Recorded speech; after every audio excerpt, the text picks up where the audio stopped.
Friend, native ফ্লেভারে তোমাদের স্বাগত। আজকে তোমাদের সাথে শেয়ার করব ক্যাপসিকামের একটি রেসিপি। তো চলো রান্নাটা শুরু করি। আর ক্যাপসিকামগুলোকে আমি লম্বালম্বিভাবে কেটে রেখেছি, টমেটো লম্বালম্বিভাবে, আর পেঁয়াজও লম্বালম্বিভাবে কেটে রেখেছি। তো চলো আর দেরি না করে আমরা রান্নাটা শুরু করি। কড়াইয়ে সর্ষের তেল দিলাম,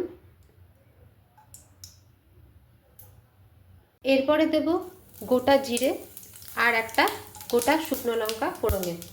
এরপরে পেঁয়াজটাকে আমি দিয়ে দেব।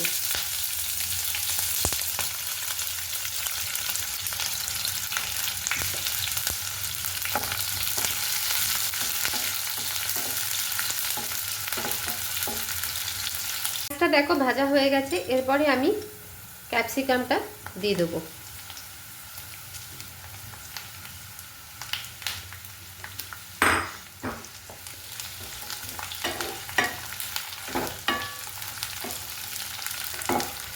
ক্যাপসিকাম দেওয়ার পরে খানিকক্ষণ নেড়ে নেওয়ার পরে আমি এর মধ্যে অ্যাড করব টমেটো।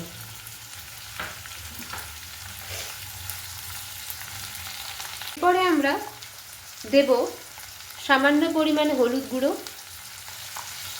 স্বাদ মতো নুন আর জিরে ধনে পাউডার।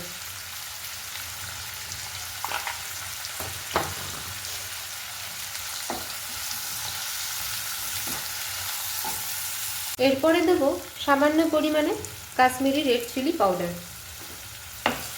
এরপরে খুব ভালো করে রান্নাটাকে কষে নেব।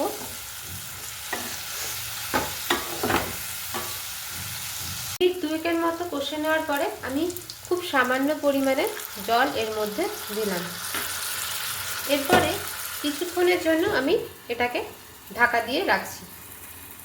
মিডিয়াম টু লো ফ্লেমে রেখে মিনিট দুয়েকের মতো আমরা রেখে দেবো। তো দেখো রান্নাটা মনে হচ্ছে হয়ে গেছে। এরপরে এটাকে আমি সার্ভ করব। খুবই সহজ একটি রান্না, তোমরা অবশ্যই বাড়িতে ট্রাই করবে আর আমাকে অবশ্যই কমেন্টে জানিও যে তোমাদের কেমন লাগলো এই রেসিপিটা। দেখো রান্নাটাকে আমি একটা বলে সার্ভ করে নিয়েছি। তোমাদের কেমন লাগলো অবশ্যই আমাকে কমেন্টে জানিও। আর তোমরা খুব ভালো থেকো, সাবধানে থেকো এবং সুস্থ থেকো।